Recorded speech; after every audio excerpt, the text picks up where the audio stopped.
Hey, good morning and welcome everybody. Xpnsion Sunday. Good morning. Good morning. Sunday morning. It's cold again. It got cold. What the Man, hell? yeah, when I got long sleeves on, it's cold. I know. know. This morning, as we were standing around talking, getting ready for the show, we decided we would talk a little bit about your conscious journey.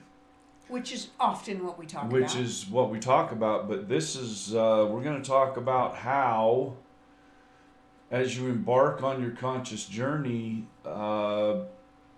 everyone around you seems to get upset. They're so threatened by it. Isn't it interesting? How everybody seems to turn on you. Well, everybody seems to think that if you go on a conscious journey, that you're going to leave. And it's like, well, why can't I just be improving my own self to improve our situation and improve the relationship and make this more joyous? Why does it always have to be, oh God, they're doing something different, they're going to leave? Okay, and then everybody starts sabotaging your journey and complaining about your journey and being angry that you're on your journey. Why does that happen? Well, why is it so threatening? Let's use a personal experience, an experience that's actually going on right now in our lives. Let's use the experience of putting the property up for sale. Okay. Right. For 50 years, I've been fighting and arguing and battling the neighbors in this little community over one aspect of something or another. Yeah, mostly because you don't belong to the church anymore. Well, even before, when I did belong, yeah, I would argue and fight with them because I just didn't believe in this controlling that they seemed to have over everybody, and that they could just show up whenever they wanted, right in the middle of the house, just walk in my house whenever they wanted, and or take whatever they wanted off the property because they all just felt it was theirs. And I've fought and argued and put a fence up and threatened to shoot a couple people. That's high consciousness, sweetheart. Well, that was way back when. And now we put the place up for sale because we want to get out of here. Yeah. And now everybody's fighting and arguing because realization oh my God, don't leave. has hit them like there could be somebody even worse than you guys that could be moving in there. At least we've gotten really weird, really used to your weirdness and how exactly to you. Yeah. It just seems like you can't ever do anything right. Anyway. And so we were talking about that this morning, and we were talking about, well, on the grand scheme of things, if everybody that's in your life is you. Yeah, but you're off subject here. Okay? Well, I'm drawing the subject out. What we were talking about is in Julius's teachings with all of our students all these years, one of the most common denominators between all of our students, with very few exception, is that they're all singular in their household on going on this conscious journey. Their spouses are nowhere in alignment with this.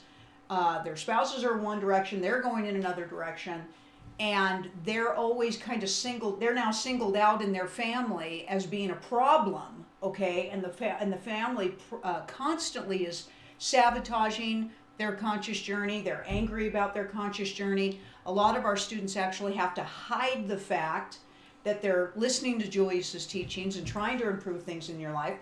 One of the common things that we see here on the farm and at the retreat facility is people come in for workshops and retreats, and their family is just trying to sabotage the retreat for them. They're calling them all the time. They're bitching and moaning to them about things that are going on at home, and they should be home, and and I'm like, wow. Why is a conscious journey such a threat to everyone else in your life? Instead of them realizing that you're trying to improve things in your life, they just automatically think you're leaving. Well, it now that I've calmed down just a little bit. Good coffee this morning. Really good coffee, babe. Maybe a little too good. Do you need a glass of water? No.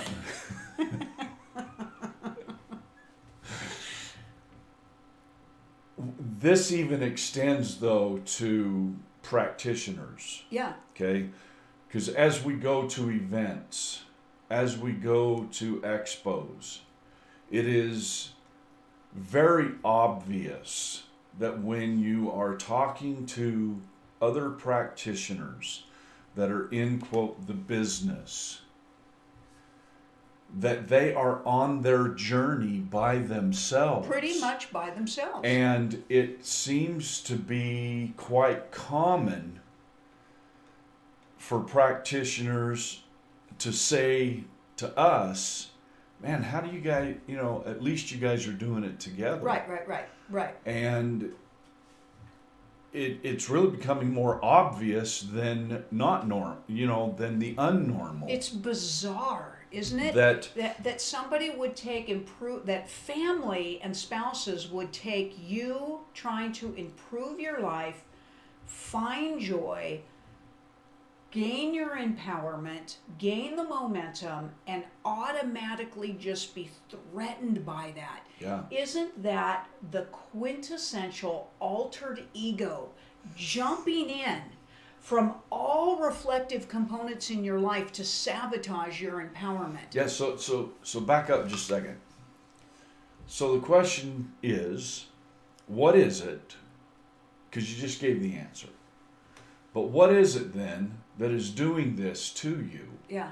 And what is it that you're experiencing? Because on the grand scheme of all of it, yeah, that looking in the mirror effect and seeing that fractalized version of you in so many different versions, and then realizing that everyone else around you and everyone else that's out there is realistically a fractal of you, yeah, which is a very deep concept, and we don't need to go into that.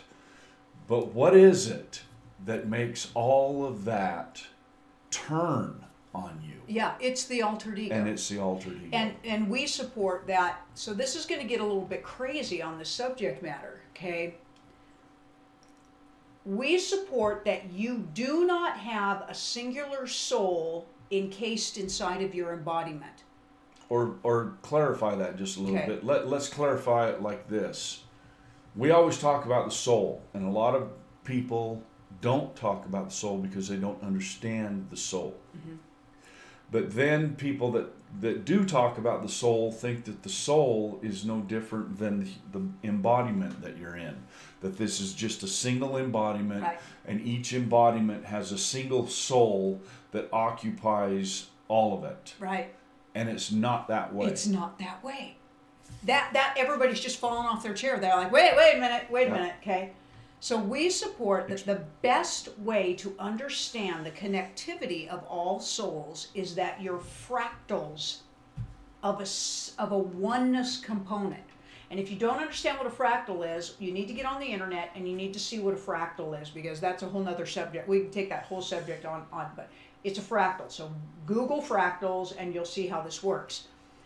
So if your soul is fractalized, that is one way to explain that we are all one. We are all fractalized versions of a single energy emotional component source, constantly expanding ourselves, constantly expanding the fractals in a never-ending ongoing state. Not fragments, not pieces of something, but fractals that are particles that are constantly expanding and becoming in and by themselves while being one energy component. This is different than fragments, because it's often been explained that we're fragments of a soul.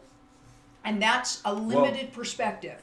The fragment part I can understand, Okay, we're going to give credit to those. I'll give credit to those people that even say they're fragments, because if you can even comprehend that you're a fragment, okay, that's huge. Yeah, but we're going to take it farther. That indicates that you're only a small piece of something bigger, but a fractal represents that you are that bigger thing continually growing, that's what a fractal is of an ongoingness. So a fragment would mean you're a limited piece of a bigger thought, but a fractal is that whole piece in that tiny fractal also continuing to grow itself, and that's all connected. Just look at fractals on the internet. So having said that, we also support that your altered ego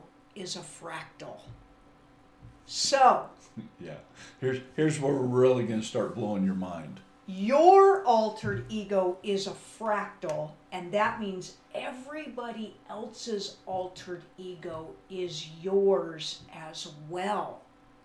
So when your altered ego sabotages any intention that you have to gain full empowerment of the knowing that you're source, and thereby let go, that altered ego isn't going to control you anymore by fear and limitation and be in the driver's seat and holding their position in the stronghold of your life. It's going to attack you from every angle, not only your own mind of doubt and worry and stress and questioning and challenging your own thought process and your own empowerment, but the other fractalized versions of your own self in your life are going to conglomerate. No empowerment allowed. No empowerment allowed. This could mean that you might break away from the stronghold. I mean, you really talk about fear, okay? And not only will they act upon you, but of course that altered ego is grabbing hold of that person and scaring the hell out of them. My God, they're going to go away.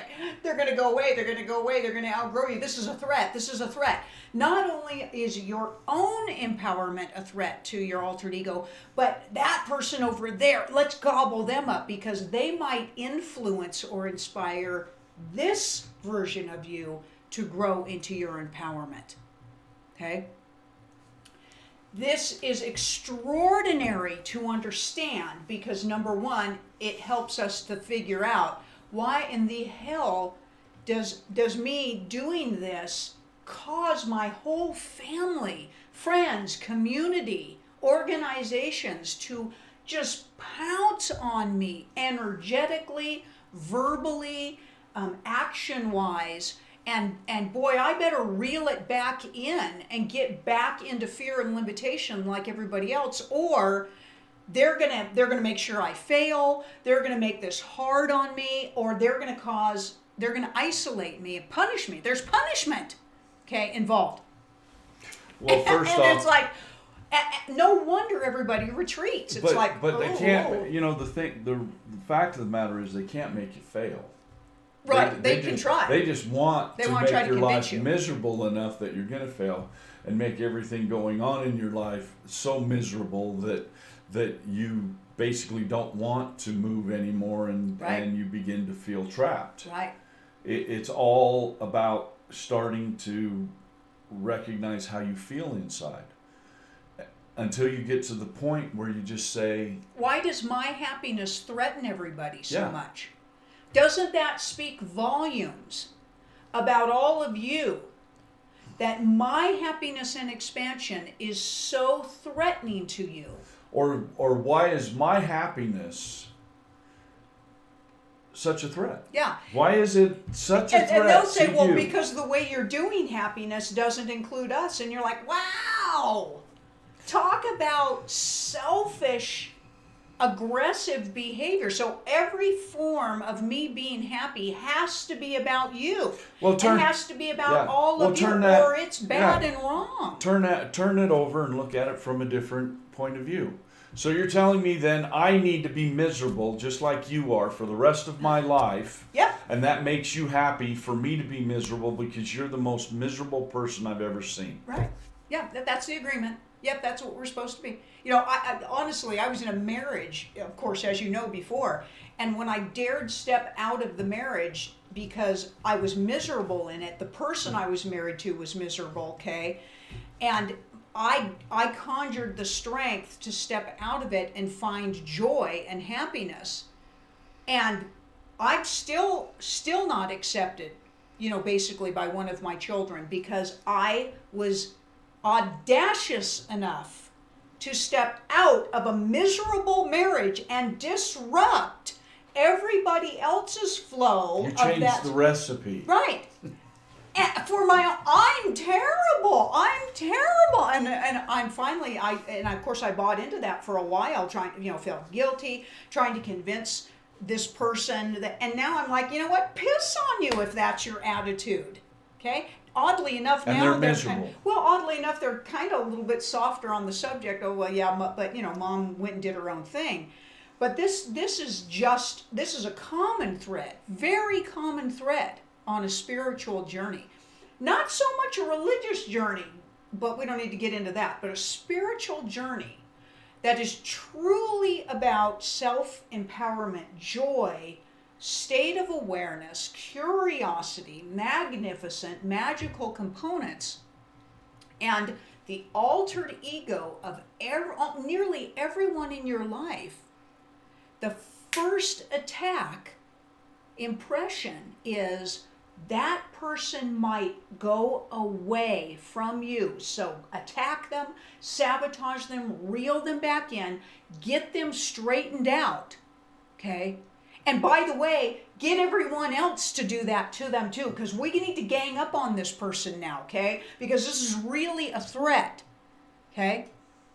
And they fight and they fight and they fight. And, you know, I want to do this and I want to do that. And boy, do they get punished, you know? Really, you're going to a convention? Well, you've got all these other things to do, and we're going to make sure that you know that you're leaving your responsibilities behind to spend a day, you know, listening to authors or, God forbid, find some kind of conscious information. And when you get home, we're going to bitch and complain that you've been gone, and then it's like, wow, you know?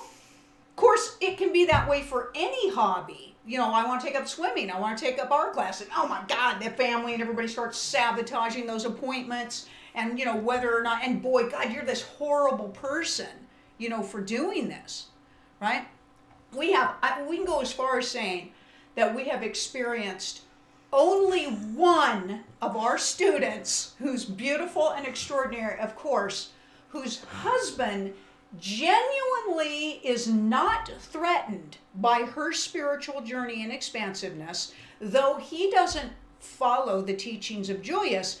He is fully okay with her coming to the retreats. He comes and kind of stays in the area. He does his own thing. We've actually even had him up for dinner, you know, during the retreat. He's warm, he's charming, he's lovely, he leaves non-threatening to her. If she wants to pay the money to come to a retreat or a workshop, he's always kind of like, okay, that's cool. Well, let's just budget that in. And of course, she has a wonderful marriage and relationship with this person. And it's like, that's the only example that we have seen. So far.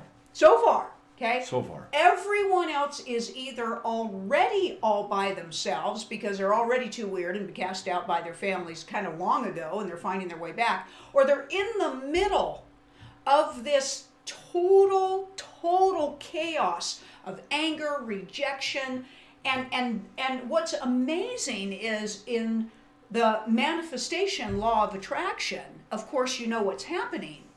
The family, by being this afraid that they're going to leave, will manifest that person's leaving. Right. And they won't see that they created that decision. That person doesn't have that intention. We've not met a single student that at the beginning of their conscious journey sits down and says, by the way, I am doing this journey so I can get away from my spouse and my children. They never say that. They always say, oh, I'm just looking to make my life better. I'm looking to make all these relationships better. And it's like, great, great, great, great. But they never enter into a conscious journey to escape.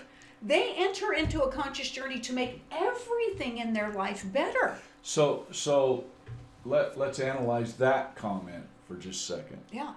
So you're coming in, so you're trying to embark, or you've decided to embark on a conscious journey. And pretty soon your world starts changing around you. Of course. Okay? Because you've decided to do this thing. Right.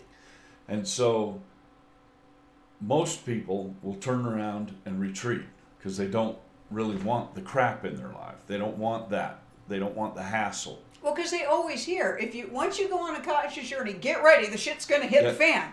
Okay. And it's like, well, it doesn't have to be that way. It is commonly that way because everybody's so afraid. But mostly what happens is everybody turns on you to some degree or another. Well, they definitely are threatened and attack you. I don't think they're meaning to actually turn on you. They don't realize what their fear is doing. Okay? And of course, typically fear-based, it's all your fault, not theirs. Right. They're not creating the problem between you. Well, they never take responsibility for any No. that. Well, why can't you just buck up and put up with the shit show that's going on in the relationship for the rest of your life the way I'm doing it? Okay? Why do you have to throw a monkey wrench into things? A monkey wrench of happiness. There's no worse monkey wrench than happiness, right? Because that's really going to fuck things up. Oh, am I allowed to say that on my own television show? Okay, sorry, I can't say that. That's really going to screw things up. Your happiness is going to screw this up so bad, okay? It's like, can't I just be happy? No! Well, you can if you do it my way. Only my way will I allow you to be happy. But then it's just not their way. Then they run out and they grab supporters.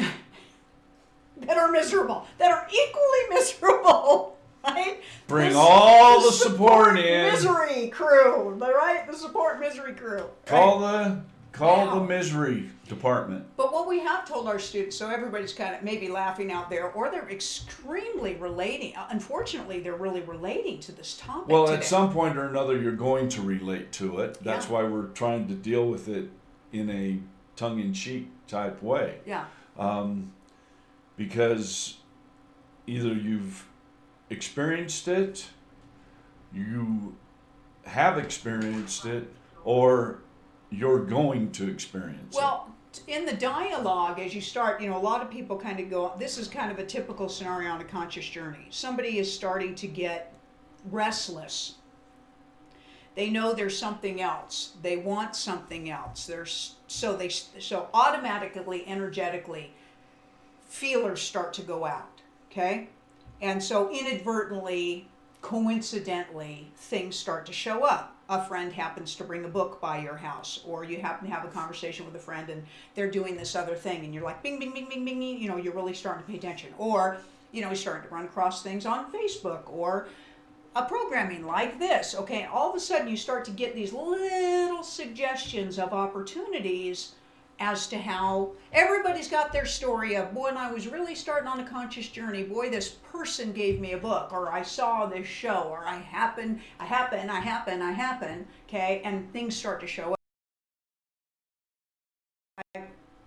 So you send out these kind of energetic feelers, and you start to get inspired, maybe.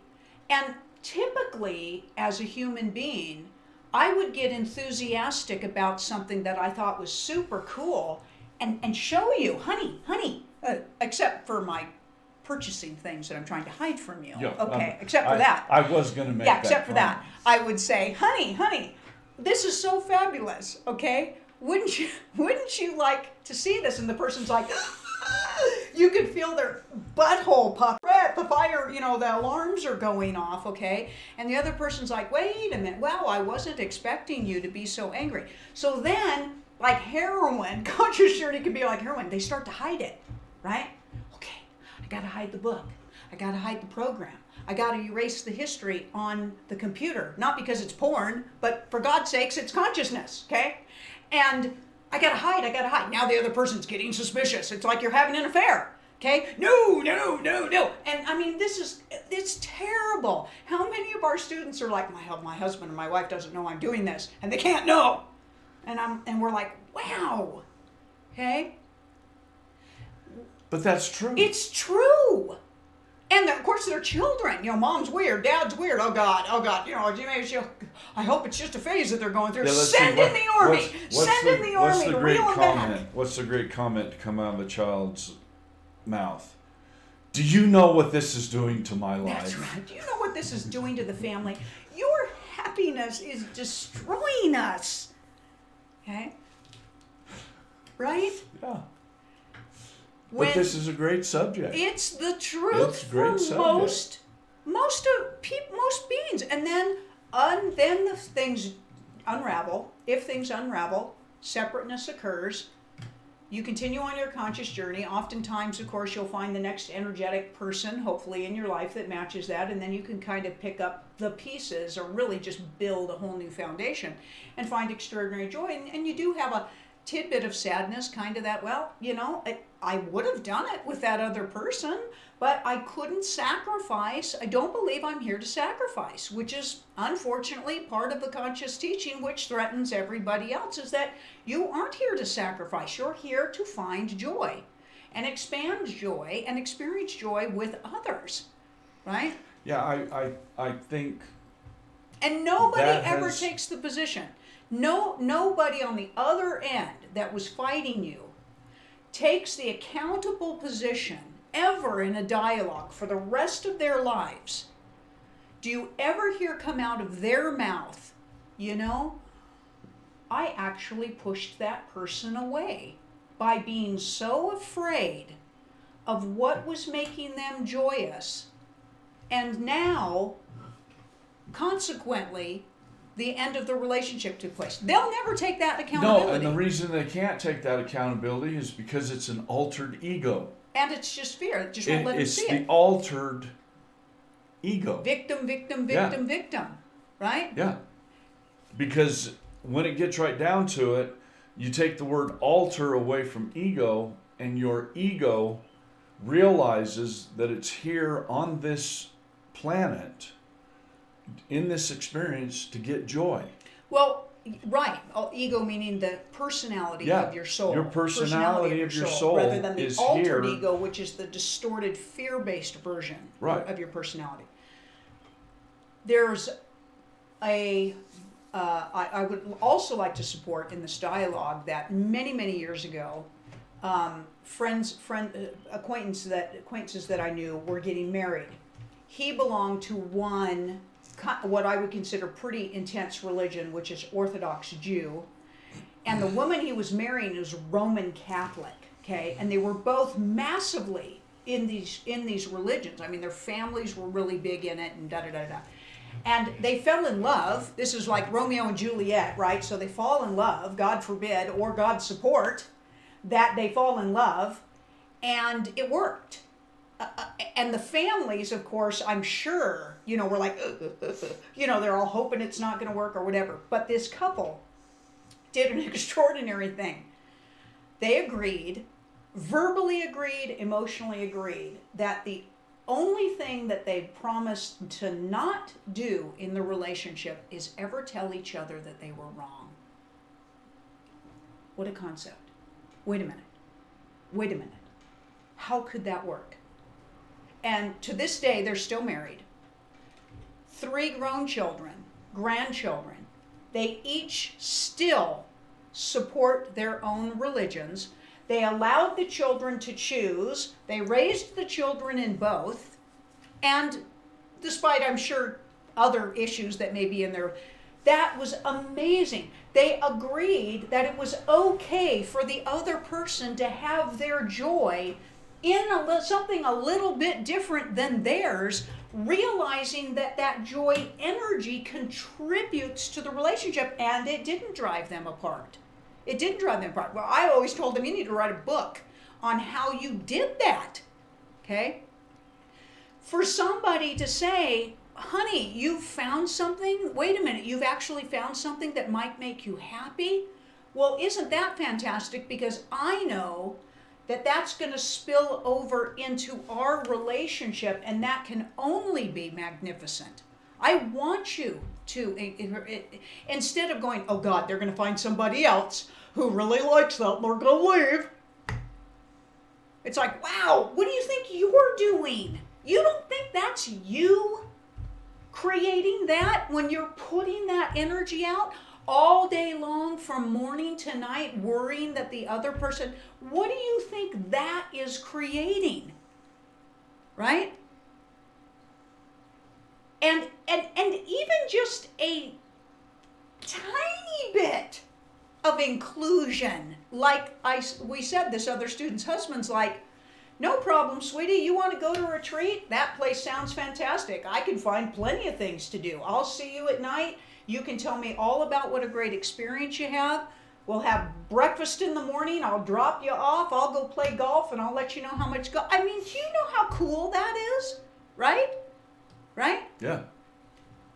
When you are on this journey and you're having this experience, and chances are you are, how can you work this? So that's the question. What do, to work this? Okay? Finding your way is going to be your way ultimately, and thankfully there's usually support systems and dialogues when you do team up and make friends with other people in that type of a community. But we suggest that right out of the gate, or a continued dialogue that you may have with your opposing partner or opposing family members or opposing community members, is, I am finding joy to contribute to the joy in my life, which includes you, which includes you, which includes you. It can only improve what we already have, even if it's not exactly the same way you think. The energy of it is positive and loving. I would really love it if you could at least try to look at it that way or be supported in that way. But human beings sabotage each other's attempt to even be healthy, don't they? It really starts coming down to the basic skills of communication. Yeah.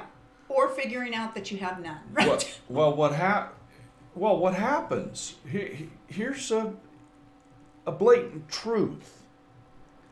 If you can't communicate with the people that you're having problems with, and you carry that energy with you into something else that you're doing, you're not going to have communication with anybody else, because that negative energy carries right on with you. It's like your magnet. Yeah. You're hauling it right along with you, your little bag that you're carrying over your shoulder. Yeah. Cut it, man. Cut that string. Yeah. Get rid of it. Yeah.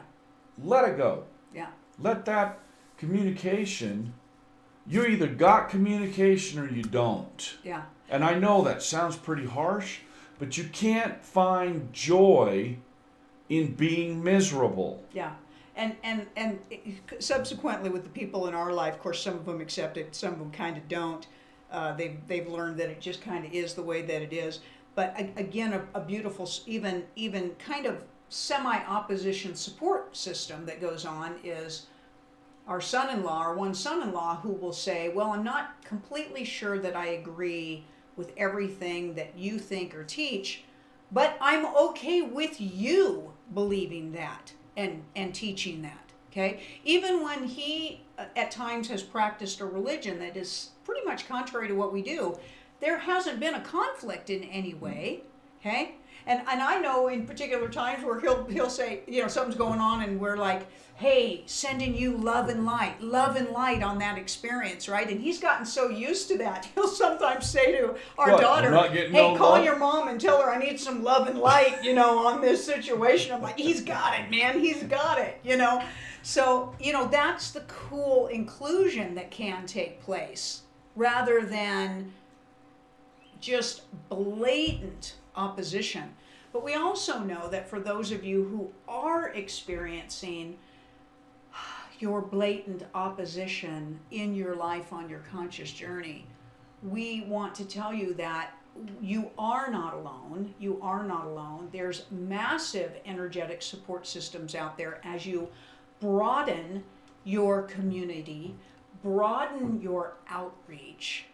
We would love nothing more than have you join our community and outreach, or find a community for yourself, because your joy is what your soul is doing, right? Mm-hmm. And to deny your joy, no matter really what it is, there's not right joy or wrong joy. Well, humans think there is. They think that there's right joy or wrong joy. You have wrong joy in your life. I'm sorry, you have wrong joy. You're not allowed to have that one. You can only order from this counter. This counter is over here, but that's just for display. Those things in those counter aren't real. You can only order from what's over here, right? Hidden behind the curtain. Right. Instead, we say, you know what? You can pick from all of this. Find your joy. Find your joy, right? They're like, wow, I don't know. I've never been allowed to have that kind of joy. And we're like, well, give permission to yourself. Ultimately, in the broad scheme of things, on a spiritual journey, the design frame is that you let go of judgment, let go of judgment of all thought. So that in your life, as you are acquiring your joy, developing your joy, expanding your joy, showing your joy to everyone else, that you are allowing them their joy. That you have to take, if you're on a conscious journey, you can't fall into that same positioning where you're demanding that everyone else do their joy like yours. You can't do that. That's not a conscious journey, okay? Otherwise, you're just staying in the same position with just a different uniform on, right? We got to get you into a whole new game format of non-judgment, okay? And so if you are in a position of a truly expanded conscious journey where you're doing your joy and you're telling everyone else, I'm totally okay with the way you do your joy. You don't start hounding and pounding your new view into everyone else, because that's not a high conscious application, okay? You have to... Which is usually a byproduct. Because a residual byproduct.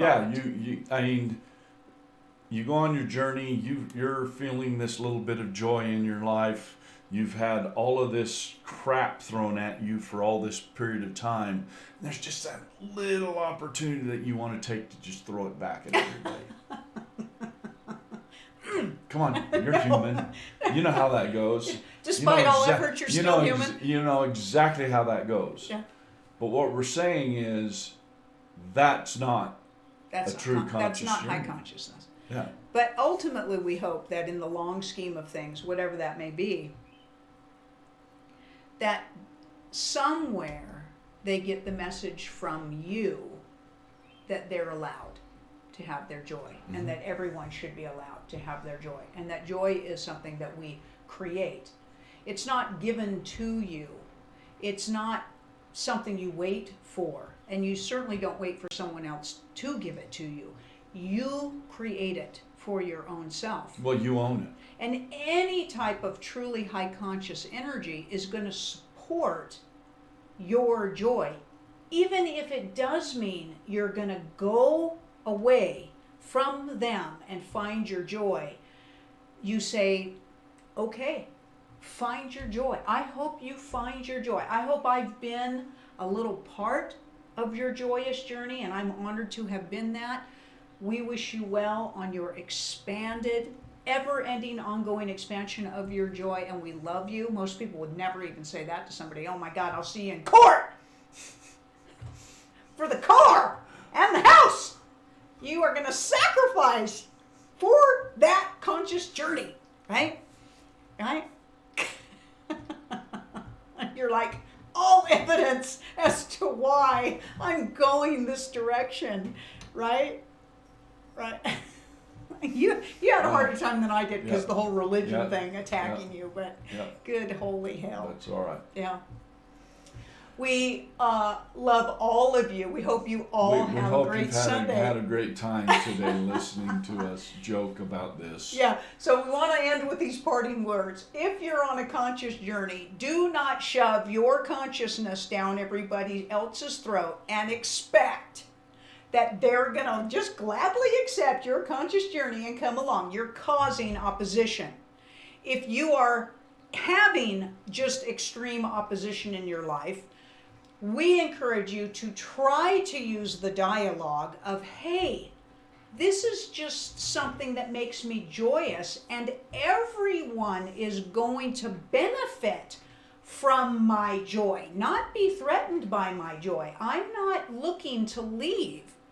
And please don't continue to put the energy in that you think I'm going to leave, because that manifests that truth in this situation. It will and happen. At least let them see a little bit about that truth, right? Yeah. If you've reached a point in your journey, and unfortunately in some of your relationships, and you are clearly seeing that you need to get away from the energy, please look for your supportive energy, of love and joy and acceptance, and learn how to maneuver through that seamlessly and joyously in your life, right? Right. But no matter where you are and what you do, or even if you end up being the great supportive friend to somebody else who's having this experience because you have found a pretty joyous and seamless journey, please be compassionate and joyous to everybody. That is consciousness, and high consciousness at its best. And we are always wishing and pushing onto you the possibilities of everything in your life, right? Mm-hmm. Thanks for joining us on another episode of Expansion Sunday. We hope every day is expansive for you, right? Yep. Until next time. Thanks, everyone.